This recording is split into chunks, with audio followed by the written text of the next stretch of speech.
The Nuclear Regulatory Commission's Regulatory Information Conference began in 1989 as a small conference on nuclear safety regulation. Today is a large public meeting with more than 3,000 attendees from some 24 nations. The conference, which is coordinated by the Offices of Nuclear Regulatory Research and Nuclear Reactor Regulation, touches on all aspects of nuclear regulation. It is the one annual public event where regulators, industry officials, and concerned citizens come together for a collective dialogue on nuclear reactor and materials safety. Hi, I'm Tom Wellock, the historian for the NRC. In this video, NRC staff and former employees recall how the RIC began and why it is important to the NRC's regulatory mission. I believe it was 1988, and Tom Wellock was the director of the Office of Nuclear Reactor Regulation. In the mid-1980s, many of the post-3 Mile Island regulatory fixes were being imposed, and it was an immense burden on the industry. It seemed to us, sitting there talking to Tom, that there was a place for addressing broader issues and bigger issues, not only at some technical level, but also from the perspective of what are the plans, what are the processes, how is this agency moving forward? Keep in mind that the relationship between the NRC regulator and the industry is inherently adversarial. So this was thought to be a means for communications in a non-adversarial, non-confrontational setting. In the beginning, the conference agenda was developed to address the major issues of reactor plant safety, such as safety culture, the use of operating experience and regulation, plant inspections, enforcement, and human factors. Conference presentations were given only by NRC staff, and their presentations focused almost exclusively on reactor regulation. Just 500 participants came to the first RIC, mostly from industry. Nevertheless, the first RIC was an immediate hit with participants. I think they appreciated hearing from the staff, people that were making the day-to-day decisions, what the rationale was and what options were available to meet safety improvements. Encouraged by the response, the NRC set about improving the RIC so that they spent less time talking and more time listening.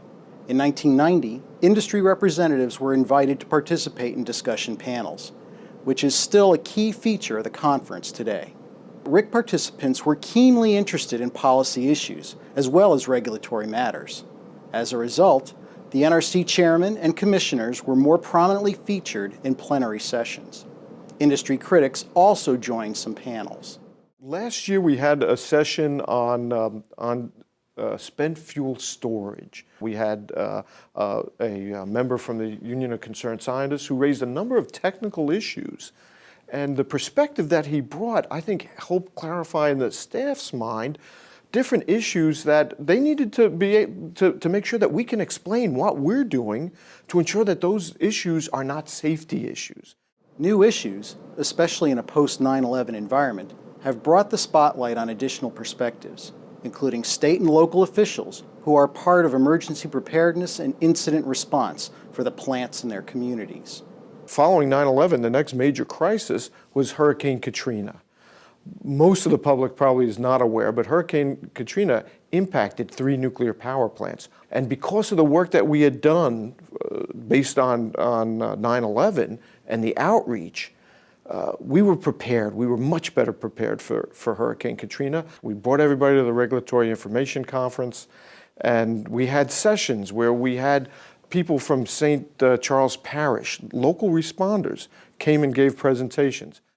In the last 10 years, international interest and presence at the conference has also increased.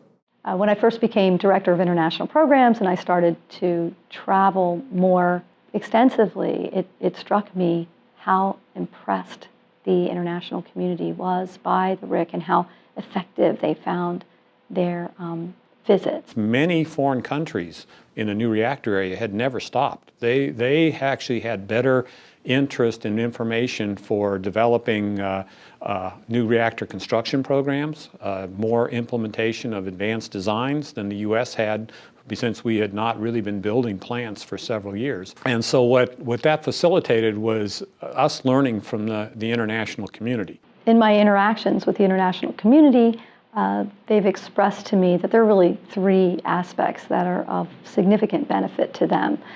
The way that we communicate with our licensees, our responsibility for export-import licensing and how we carry that out, and how we cooperate with other countries.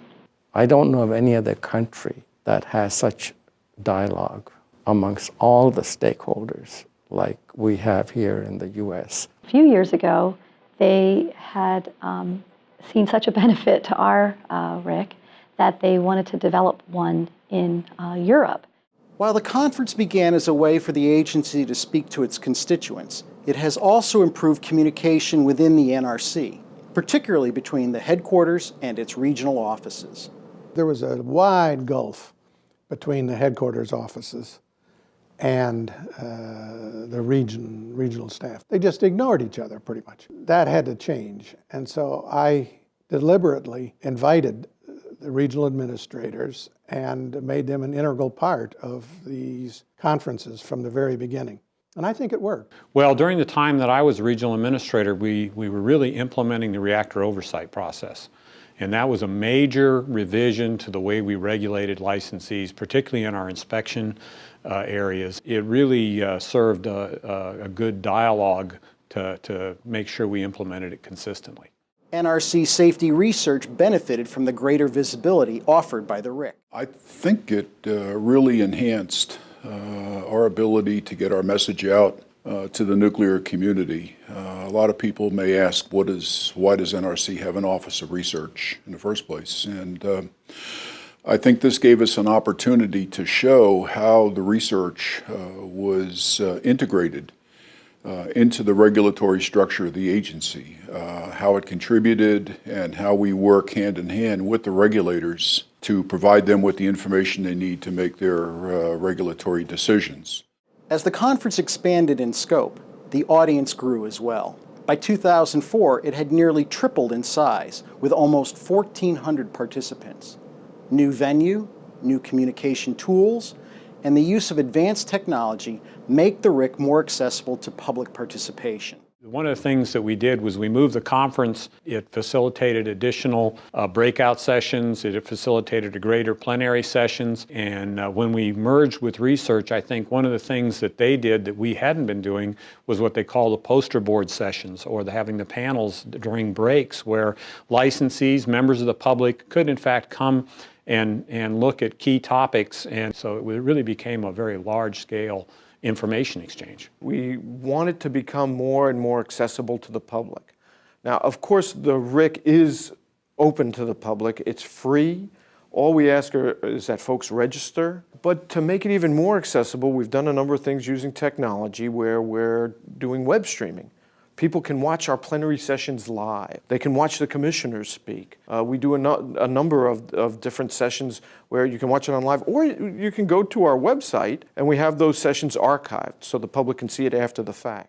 The RIC was an outgrowth of the NRC's desire in the 1980s to improve communication on regulatory activities. Even as the conference has grown in range and size, its purpose has not changed.